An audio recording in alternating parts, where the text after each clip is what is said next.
গত কয়েকদিনে যা ঘটেছে তা কোনো বিচ্ছিন্ন ঘটনা নয়, এটা একটা বার্তা। দেশের শীর্ষ সংবাদ মাধ্যম প্রথম আলো এবং শীর্ষ ইংরেজি সংবাদ মাধ্যম দ্য ডেইলি স্টার দুটোরই কার্যালয় ভাঙচুর, লুটপাট ও অগ্নিসংযোগের শিকার হলো। দুটোরই প্রকাশনা সাময়িকভাবে থেমে গেল, ইতিহাসে প্রথমবারের মতো ছুটির দিন বাদ দিয়ে। অনলাইন সংস্করণও দীর্ঘ সময় বন্ধ ছিল। ঢাকার বাইরে একাধিক জায়গায় হামলা ভাঙচুরের খবর এসছে। সেই রাতে সাংবাদিক কর্মীরা আতঙ্কে ভবন ছাড়তে বাধ্য হয়েছেন, কোথাও কেউ ছাদে আটকে থেকেছেন। উদ্ধার প্রচেষ্টা দেরিতে কার্যকর হয়েছে।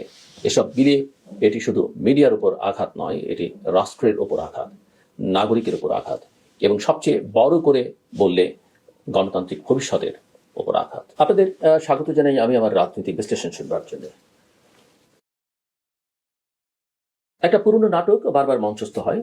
প্রথমে মাঠের এক কোণ থেকে উগ্র স্লোগান ওঠে, কোনো একটা সংবাদপত্র বন্ধ, কোনো সাংস্কৃতিক পরিসর কুড়িয়ে, কোনো শাহবাগী বাম উদিতি ছায়ানট শব্দগুচ্ছকে শত্রু বানিয়ে ঝাঁপিয়ে পড়তে হবে।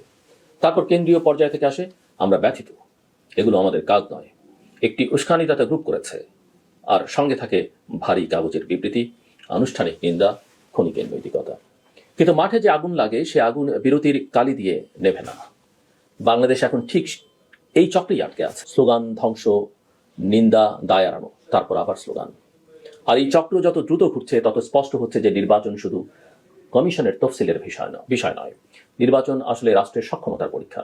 রাষ্ট্র কি নাগরিকের জীবন, প্রতিষ্ঠানের নিরাপত্তা, মত প্রকাশের অধিকার রক্ষা করতে পারে? গত কয়েকদিনে যা ঘটেছে তা কোনো বিচ্ছিন্ন ঘটনা নয়, এটা একটা বার্তা। দেশের শীর্ষ সংবাদ মাধ্যম প্রথম আলো এবং শীর্ষ ইংরেজি সংবাদ মাধ্যম দ্য ডেইলি স্টার দুটোরই কার্যালয় ভাঙচুর, লুটপাট ও অগ্নিসংযোগের শিকার হলো।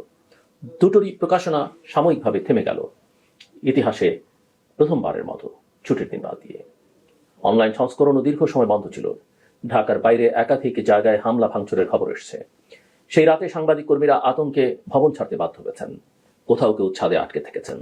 উদ্ধার প্রচেষ্টা দেরিতে কার্যকর হয়েছে।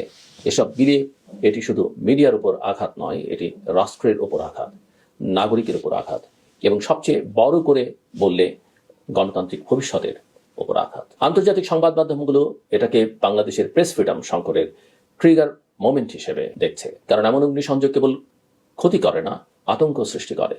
আতঙ্কই সেন্সরশিপের সবচেয়ে কার্যকর অস্ত্র। আমি যে খেলা রিপিট হওয়ার কথা বললাম, সেটা সবচেয়ে ভয়ঙ্কর দিক হলো এটা এক ধরনের বিভক্ত দায়িত্বের রাজ। মাঠে যারা আগুন লাগায় তারা দাবি করে, জনরোষ যারা আগুন ঠেকাতে ব্যর্থ হয় তারা বলে হঠাৎ ঘটেছে। যারা নৈতিক নেতৃত্ব দাবি করে তারা বিবৃতিতে সীমাবদ্ধ থাকে। আর যে সমাজটি এগুলো দেখছে সে ধীরে ধীরে অভ্যস্ত হয়ে যায়। এই অভ্যাসটাই রাষ্ট্রের জন্য মারাত্মক। কারণ একবার যদি মানুষ বিশ্বাস করতে শুরু করে যে সহিংসতা অনিবার্য, তাহলে আইন মানার সংস্কৃতি ভেঙে পড়ে। তখন নির্বাচন কমিশন, প্রশাসন, পুলিশ সবাই কেবল পরিস্থিতির পেছনে দৌড়ায়। পরিস্থিতি আর কারো নিয়ন্ত্রণে থাকে না। এখানেই কুষ্টিয়ার জেলা নির্বাচন অফিসে অগ্নিসংযোগের খবরটা আরেকটা লাল পতাকা। নির্বাচন অফিস মানে কেবল একটা ভবন নয়, এটা নির্বাচনী অবকাঠামোর প্রতীক। ভোটার তথ্য, দাপ্তরিক নথি, মাঠ পর্যায়ের ব্যবস্থাপনা। সেখানে আগুন লাগার অর্থ কেউ কেবল একটি প্রতিষ্ঠানে আগুন দেয়নি, কেউ নির্বাচনী প্রক্রিয়ার উপর মনস্তাত্ত্বিক হামলা করেছে। বড় ক্ষতি না হলেও বার্তাটা স্পষ্ট, নির্বাচনকে ভয় দেখিয়ে, নির্বাচনকে অকার্যকর করে রাষ্ট্রকে ব্যর্থ প্রমাণ করে দেয়া। ঠিক এই সময়ই ঢাকায় আসছেন যুক্তরাষ্ট্রের নতুন রাষ্ট্রদূত ব্রেন্ট ক্রিস্টেনসেন। সিনেটের চূড়ান্ত অনুমোদন হয়ে গেছে। তিনি আগে ঢাকায় রাজনৈতিক অর্থনৈতিক কাউন্সিলর হিসেবে কাজ করেছেন, পরে কৌশলগত কমান্ড সহ নানা জায়গায় দায়িত্বে ছিলেন। মানে তিনি বাংলাদেশকে দেখবেন কেবল মানবিক দৃষ্টিতে নয়, ভূ রাজনৈতিক ও নিরাপত্তাগত দৃষ্টিতেও। তার শুনানির সার কথা ছিল, বাংলাদেশ এখন এক গুরুত্বপূর্ণ সন্ধিক্ষণে। এটি বড় নির্বাচন সামনে, একই সঙ্গে ইন্দো প্যাসিফিকে বাংলাদেশের ভূমিকা, অর্থনীতি এবং চীনের সঙ্গে সম্পর্কের ঝুঁকি সুযোগ সবই মার্কিন এজেন্ডায়। এই বাস্তবতা আমাদের জন্য কি অর্থ বহন করে? অর্থটা সরল, বিশ্ব এখন বাংলাদেশের নির্বাচনকে শুধু ভোট হিসেবে দেখবে না, দেখবে স্টেট ক্যাপাসিটি হিসেবে।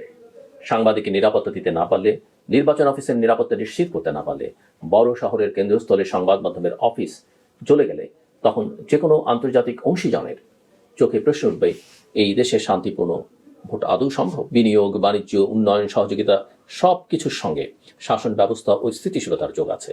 সুতরাং মিডিয়ায় হামলা বাংলাদেশের ভাবমূর্তিকে যে ক্ষতিগ্রস্ত করে তা কোনো আবেগী বাক্য নয়, এটা অর্থনৈতিক ও কূটনৈতিক বাস্তবতা। এখানে আরেকটা সূক্ষ্ম দিক আছে, যেসব শক্তি সংবাদ মাধ্যমকে শত্রু বানায় তারা আসলে দুটো লক্ষ্য একসঙ্গে অর্জন করতে চায়।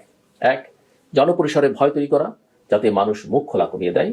দুই, সরকারকে চাপের মুখে ফেলা যাতে সরকার নিরাপত্তাহীনতার দায় নেয় এবং পরে কঠোরতার অজুহাতে নাগরিক স্বাধীনতাকে সংকুচিত করার প্রলোভনে পড়ে।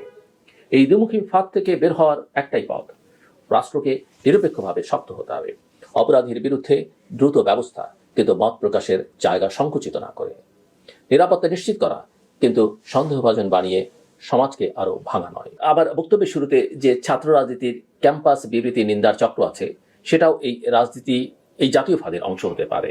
কারণ শিক্ষাঙ্গনের উগ্রতাকে যদি নিয়ন্ত্রণহীন রাখা হয় তাহলে সেটাই একসময় শহরের উগ্রতায় রূপ নেয়। তখন এটা কারা করছে প্রশ্নের চেয়ে বড় প্রশ্ন হয়ে দাঁড়ায় এটা থামাবে কে। আর এখানেই অন্তর্বর্তী সরকারের পরীক্ষাটি সবচেয়ে কঠিন। সরকার যদি সত্যিই গণতান্ত্রিক উত্তরণের কথা বলে থাকে, মিন করে, তাহলে তার প্রথম শর্ত নাগরিকের নিরাপত্তা এবং সংবাদ মাধ্যমের নিরাপত্তা। সংবাদ মাধ্যমকে শত্রু বানালে আপনি কেবল সম্পাদককে নয় পাঠককে আঘাত করেন, কারণ পাঠকই গণতন্ত্রের মালিক, তথ্যের অধিকারী, নাগরিকত্বের ভিত্তি। বাংলাদেশের রাজনীতি আমাদের শিখিয়েছে ভয়কে রাজনৈতিকভাবে মুদ্রা বানানো খুব সহজ, কিন্তু ভয়ের দাম জাতিকে দিতে হয় বহু বছর। আজ প্রথম আলো, ডেইলি স্টার, কাল হয়তো অন্য কেউ। আজ নির্বাচন অফিস, কাল হয়তো কোনো জেলাতে ভোটের মাঠ। তাই এই মুহূর্তে সবচেয়ে জরুরি হলো রাষ্ট্র যেন বার্তা দেয় সহিংসতার কোনো নৈতিক ব্যাখ্যা গ্রহণযোগ্য নয়। নিন্দার বিবৃতি দরকার, কিন্তু বিবৃতির চেয়ে দরকার দৃশ্যমান রাষ্ট্রীয় সক্ষমতা, দ্রুত তদন্ত, গ্রেফতার মামলা, বিচার প্রক্রিয়ার রোডম্যাপ, মিডিয়া হাউসগুলোর জন্য নিরাপত্তা প্রোটোকল, নির্বাচনী অফিস, কমিশন, প্রার্থী, সাংবাদিক সবাইকে দিয়ে একটি সমন্বিত নিরাপত্তা কাঠামো। না হলে খেলা রিপিট হবে, আর প্রতিবার রিপিটের সঙ্গে বাংলাদেশ আরও একটু করে স্বাভাবিকভাবে হারাবে, গণতন্ত্রকে হারাবে, স্বাভাবিকতাকে হারাবে।